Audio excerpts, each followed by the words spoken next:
सच बताएं, हम अपने लिए नहीं कर रहे हैं, हम केवल आपके लिए कर रहे हैं कि आपकी बेटी साक्षी ना हो जाए। हम इसलिए कर रहे हैं कि अब हमारे मंदिरों पर सोमनाथ जैसा कभी दोबारा हमला ना हो। हम इसलिए कर रहे हैं कि तुम्हारे बच्चे, तुम्हारे जीते जी उन माँ बाप से पूछना जिनके बच्चे घर छोड़कर दूसरे मजहब में चले गए,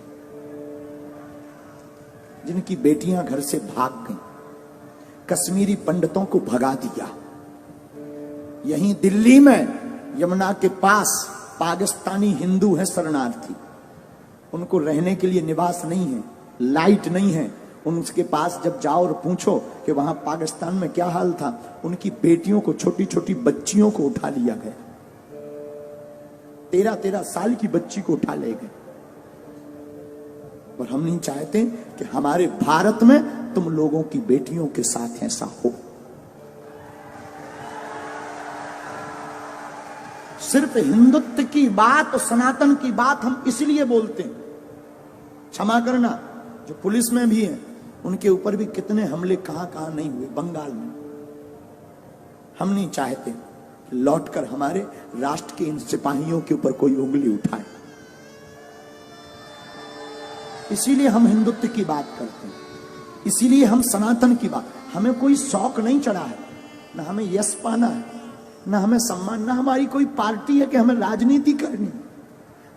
हमें कौन सी राजनीति करनी है? हम तो तुम्हारे लिए बोल रहे, तुम्हारी आने वाली पीढ़ी के लिए बोल रहे, तुम्हारे लिए जी रहे। वरना हमारा दरबार अच्छा खासा चल रहा है, दरबार में कोई कमी नहीं। हम तो प्रोफेशनली लाइफ जी लेंगे, ज्यादा परेशान होंगे, प्रोफेशनली लाइफ जी लेंगे, अपना दरबार लगाएंगे, बस अपने आराम से रहेंगे, न लेने माधव का न देना माधव का। लेकिन क्या इससे राष्ट्र का भला होगा? नहीं होगा। हम तुम्हारे लिए जी रहे हैं। इस वीडियो को जरूर तुमसे प्रार्थना है कि तुम्हारे अंदर अगर जमीर है, जागो। हम ये नहीं कहते तुम सपोर्ट करो हमारा, तुम्हें जहां जो करना वो करो, लेकिन हां, बात जब सनातन की आ जाए तो प्लीज चुप मत बैठना।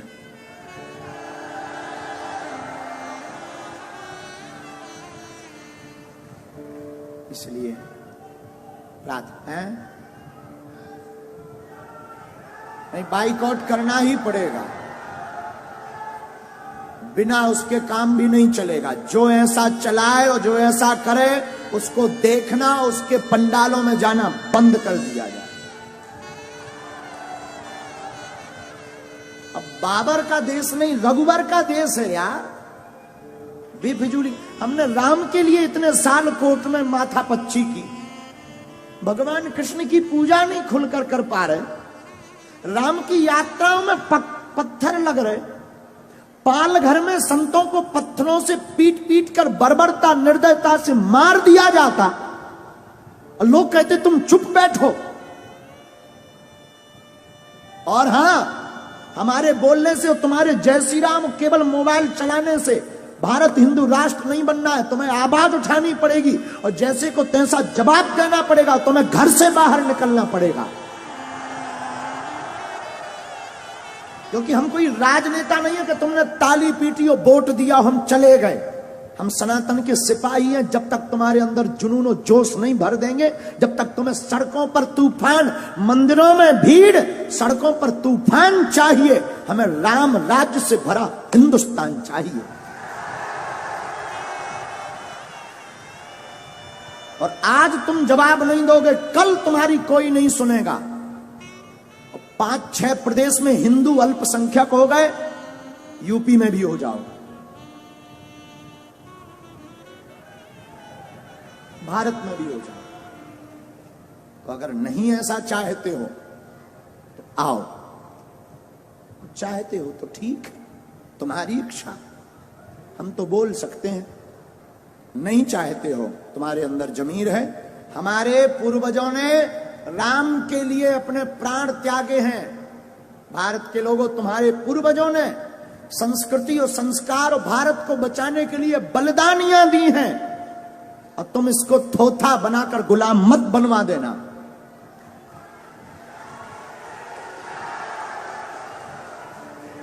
दूसरी बात, भारत में 80% सनातन हिंदू रहता है, 20% अन्य मजहब के, और 20% जब अन्य मजहब के हैं, तुम्हारा ये हाल है कि तुम अपनी बात नहीं बोल पा रहे।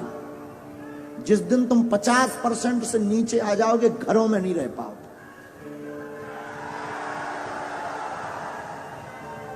और कोई भड़काऊ बात नहीं है, बहुत ही जगाने वाली बात हो। इसके बाद अगर किसी को बुरा लगे तो क्षमा करना। हम तो देखो जगाने आए हैं, जगाने की बात करेंगे। बोलो जय सिया राम। तो कौन कौन तैयार है ऐसे लोगों को जवाब देने के लिए? ऐसी खबर जो भी चला रहा है, कौन कौन जवाब देगा आज ही? पक्का? पक्का? चलो देखते हैं।